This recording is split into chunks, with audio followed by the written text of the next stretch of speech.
Allah menjadikan manusia menurut gambar dan rupanya. Ia menjadikan manusia agar dapat menguasai bumi dan segala sesuatunya.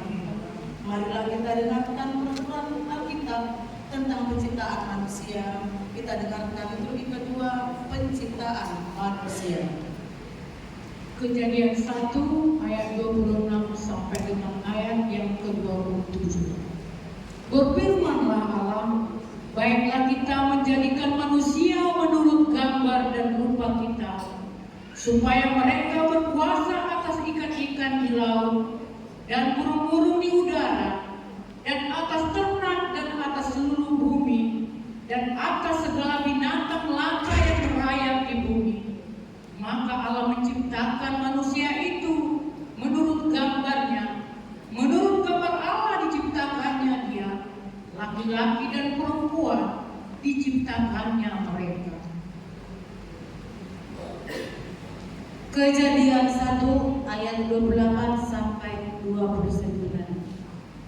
Allah memberkati mereka, lalu Allah berfirman kepada mereka, beranak cuculah dan bertambah banyak, penuhilah bumi dan takluklah itu, berkuasalah atas ikan-ikan di laut dan burung-burung di udara, dan atas segala binatang yang merayap di bumi. Berfirmanlah Allah, lihatlah, aku memberikan kepadamu segala tumbuh-tumbuhan yang berbiji di seluruh bumi, dan segala pohon-pohonan yang buahnya berbiji, itulah akan menjadi makananmu. Kejadian 1 ayat 30 sampai 31. Tetapi kepada segala binatang di bumi dan segala burung di udara dan segala yang merayap di bumi yang bernyawa, kuberikan segala tumbuh-tumbuhan hijau menjadi makanannya, dan jadilah demikian. Maka Allah melihat segala yang dijadikannya itu sungguh amat baik. Jadilah petang dan jadilah pagi, itulah hari yang ke-6. Kejadian 2 ayat 1 sampai dengan 3. Demikianlah diselesaikan langit dan bumi dan segala isinya.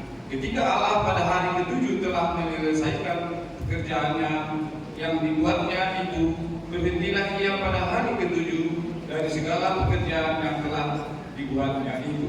Lalu Allah memberkati hari ke-7 itu dan menguduskannya, karena pada hari itulah ia berhenti dari segala pekerjaan penciptaan yang telah dibuatnya itu. Kejadian 2 ayat 4 sampai 7. Demikianlah hewan langit dan bumi pada waktu diciptakan.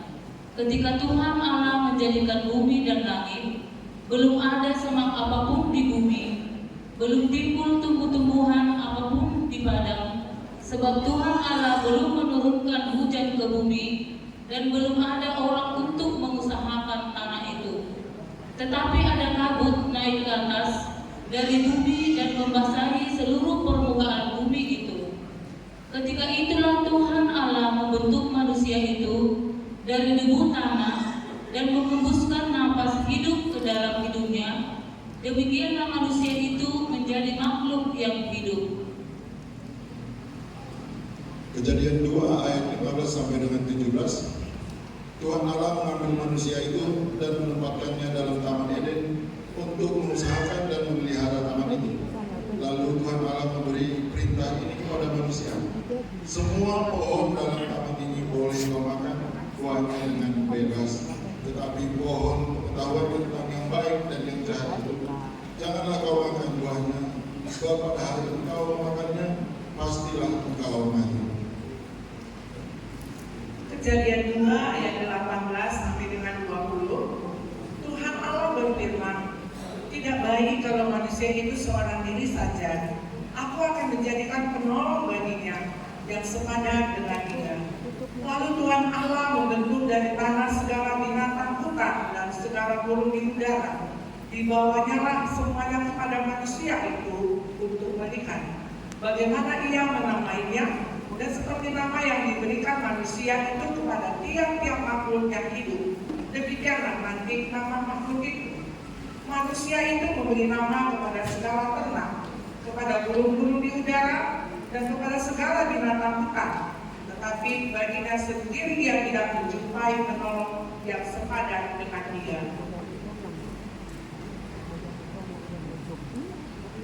Kejadian 2 ayat 21 sampai 24. Demikianlah firman Tuhan. Lalu Tuhan Allah membuat manusia itu tidur nyenyak. Ketika ia tidur, Tuhan Allah mengambil salah satu rusuk daripadanya, lalu menutup tempat itu dengan daging.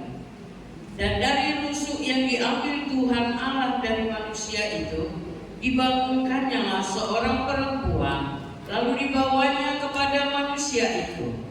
Lalu berkatalah manusia itu, inilah dia tulang dari tulangku dan daging dari dagingku. Ia akan dinamai perempuan, sebab ia diambil dari laki-laki.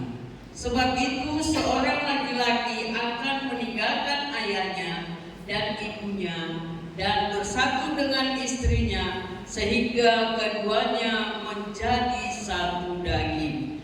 Demikianlah